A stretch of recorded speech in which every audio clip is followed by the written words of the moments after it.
Please ये गलत भाषा का प्रयोग है, ये नीच कहना जो है गलत भाषा का प्रयोग है। मैं इनको इस तरह के शब्दों का प्रयोग करूंगा इनके लिए, ये महिला होकर गालियां बक रही है। मैंने इंटरजेक्ट कर दिया। अगर बहराइच में आप कह रहे हैं कि प्रशासन फेल हो गया, तो तेलंगाना में किसका फेलियर था कि मंदिर में घुस करके किसी ने मूर्ति खरीदी? इनका संस्कार नीच है। अगर बहराइच गाली वाली भाई, अगर बहराइच में लॉ एंड ऑर्डर प्रॉब्लम थी, बदतमीज महिला। प्रेम शुक्ला, यूपी में मत आना, पीट कर भेजा जाऊंगा। तू कौन सी भाषा बोल रही है रे? मेरे बाप तू कौन सी भाषा बोल रही है बदतमीज महिला? अपना नाम भूल जाओ। तू कौन सी भाषा बोल रही है? तेरा संस्कार कितना नीच है। दोस्तों नमस्कार। दोस्तों, सत्ता की भूख किसी को कितना पागल बना देती है ये आप देख सकते हैं। इनको हार बर्दाश्त नहीं हो रही, और जब हार बर्दाश्त नहीं होती तो बदतमीजी के अलावा ये गाली गलौज पे उतर आते हैं, और जब गाली गलौज पूरी नहीं पड़ती तो धमकियों पर उतर आते हैं। बताइए, ये हाल है कांग्रेस का। मतलब लाइव डिबेट के अंदर धमकी दे रही है कि तुम अगर वहाँ पे आए तो टांगे तोड़वा दो। दोस्तों, ये कांग्रेस का चरित्र है। इन्होंने शुरू से यही किया है। ये अपने आप को बड़े वो दिखाते हैं, लेकिन इनकी असलियत सारी दुनिया को पता लग चुकी है कि ये सत्ता में आएंगे तो क्या करेंगे। इन्होंने 1975 के अंदर जो इमरजेंसी लगाई थी उसमें भी यही किया था। इन्होंने 1984 में दंगों में भी यही किया था सिख भाइयों के साथ। ये पार्टी है ही ऐसी। इन्होंने शुरू से ही लोगों पर अत्याचार किए हैं, और अब हर जगह हार रहे हैं तो बर्दाश्त नहीं हो रहा है। लेकिन बहुत अच्छा किया प्रेम शुक्ला जी ने, तगड़ी धुनाई की है गाली वाली बाई की। पूरी डिबेट देखिएगा दोस्तों, मजा आ जाएगा। पसंद आए तो वीडियो को लाइक और चैनल को सब्सक्राइब जरूर कीजिएगा। Thank you very much. Prem Shukla, मैं ये पूछना चाहती हूँ कि पुलिस वो कह रही है कि किसी से भी गलती हुई है, किसके सर किसी से भी अपराध हुआ, आप उनके खिलाफ एक्शन लीजिए, पर कानून सम्मत लीजिए। और कोर्ट ने बुलडोजर एक्शन रोका है 15 दिनों के लिए। होगा, बुलडोजर भी कानून सम्मत ही चलता है। लेकिन अगर अवैध निर्माणों पर बुलडोजर चलने पर, अगर कौम विशेष पर अगर बुलडोजर चल गया तो कुछ जो है सेकुलर दल हैं वो बेचारे सियापा करने लगते हैं। तेलंगाना में मुस्लिम समुदाय के लोगों ने एक हिंदू मंदिर में जो है मूर्तियां तोड़ दी। प्रदर्शन करने के लिए लोग निकले, हिंदुओं को दौड़ा दौड़ा के मारा गया। तेलंगाना पुलिस की हिम्मत नहीं हुई, जो विकृत सांप्रदायिकता का शिकार तेलंगाना पुलिस है, कि जिन लोगों ने हिंदू मंदिर की मूर्तियां तोड़ी उनके खिलाफ कार्रवाई करें, क्योंकि वो जो है कौम विशेष के लोग हैं और कौम विशेष के लोगों को मूर्तियां तोड़ने का अधिकार है। उन्होंने मूर्तियां तोड़ दी तो क्या गलत कर दिया?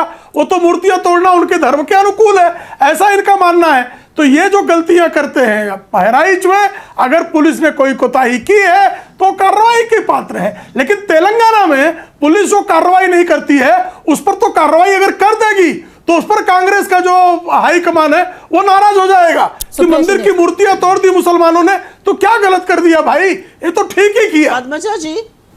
पद्मजा जी बोलिए। पद्मजा जी, मैं कहना तो नहीं चाहती थी, ये बार बार नीचता पे लोग क्यों उतर आते हैं? नवरात्र पिछले साल मांस के टुकड़े फेंके गए, मैं इनको दुष्ट कहूं? हिंदू थे क्या? मैं इनको गाली वाली भाई जो है इस तरह की भाषा का प्रयोग न करे। कांग्रेस हालांकि भाषा बोलती है, प्लीज ये गलत भाषा का प्रयोग है, ये नीच कहना जो है गलत भाषा का प्रयोग है। मैं इनको इस तरह के शब्दों का प्रयोग करूंगा इनके लिए, ये महिला होकर गालियां बक रही है।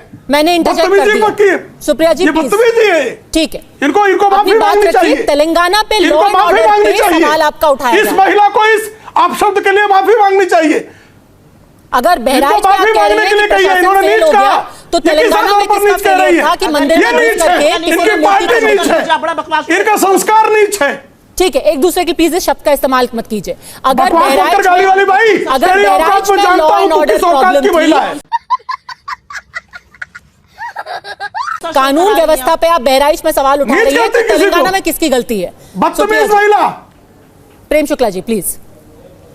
अब वो गालियां बकेंगी, उत्तर थोड़ा देंगी। नहीं प्लीज आप मत बोलिए, मैंने ऑलरेडी इंटरजेक्ट कर दिया। अपनी बात रखिए, तेलंगाना का जवाब। ऑडियो बंद करो, किसी को नीच कहेगी तू? क्या भाषा बोल रहा है? तू तड़ाक नहीं प्लीज। प्रेम शुक्ला, यूपी में मत आना, पीट कर भेजा जाऊंगा। तू कौन सी भाषा बोल रही है रे? मेरे बाप, तू कौन सी भाषा बोल रही है बदतमीज महिला? अपना नाम भूल जाओ। तू कौन सी भाषा बोल रही है? तेरा संस्कार कितना नीच है। जो कह रहे हैं कि ये पूरी घटना सिर्फ चुनाव के लिए की गई है, वो भी तो राजनीति कर रहे हैं। अच्छा चलिए, आप पद्मजा जी बताइए, हिंदू मुसलमान करके ध्रुवीकरण करके कौन सी पॉलिटिकल पार्टी को फायदा हुआ है? कौन सी पॉलिटिकल पार्टी के बड़े नेता आकर के कहते हैं कि कपड़ों से पहचान लिया जाता है? जब ध्रुवीकरण होता है तो एक ध्रुव एक के लिए वोट करता है, एक ध्रुव दूसरी साइड के लिए वोट करता है। चलिए आपने मान लिया, मुबारक हो, आपने मान लिया। तो राजनीति तो सभी कर रहे हैं ना, होता है इन चीजों से।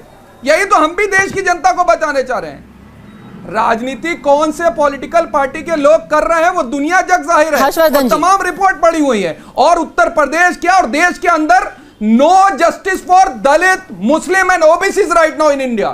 कोई इंसाफ की बात नहीं होती, खास तौर से जहां मुसलमानों की बात आती है, जहां पे दलितों की बात आती है, जहां पे ओबीसी की बात आती है। आप कहाँ के ज्ञानी बाबा?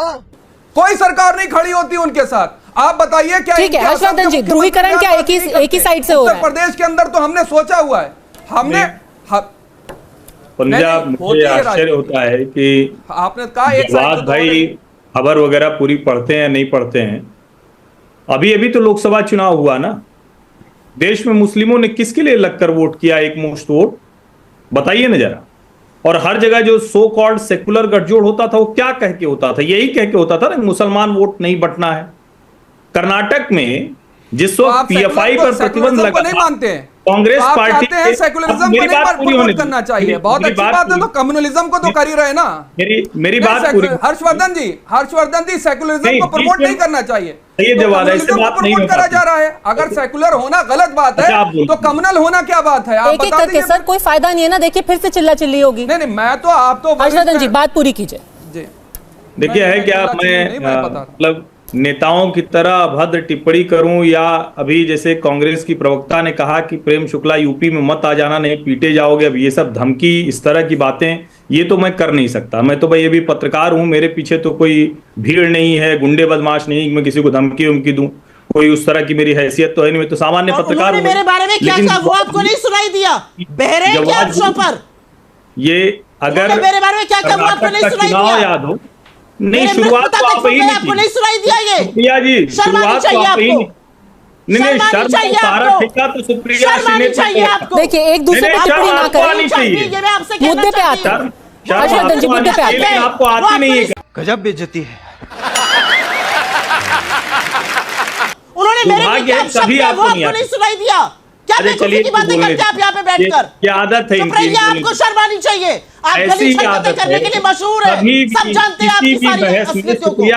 मतलब गाली गलौज, मुझे मत बताइए, मेरा मुंह मत खुलवाइए। हर्षवर्धन जी एक एक करके मुद्दे पे बात कीजिए प्लीज, वापस टॉपिक पे आते हैं। मैं तो मुद्दे पे ही बात कर रहा हूँ, लेकिन मैं देख रहा हूँ ना कि किस तरह से बात मेरे बारे में क्या है ये आप मुझे मत बताइए। आप कितने बड़े क्या है वो सबको पता है, सारी दुनिया जानती है। बताइए ना। अच्छा चलिए 30 सेकंड आपको देता हूँ, मेरे बारे में बताइए। Don't you dare do that. अरे कौन, आपकी क्या हैसियत है कि मुझे कहिए कि डोंट यू डेयर? अपनी हैसियत में रहिए। नॉन एंटिटी है आप, मेरे लिए नगण्य है, मेरे लिए नॉन एंटिटी है आप मेरे लिए नॉन। मैं आपके लिए ठीक है, मैं दोनों से रिक्वेस्ट करूंगी, मैं सब लोगों से रिक्वेस्ट करूंगी।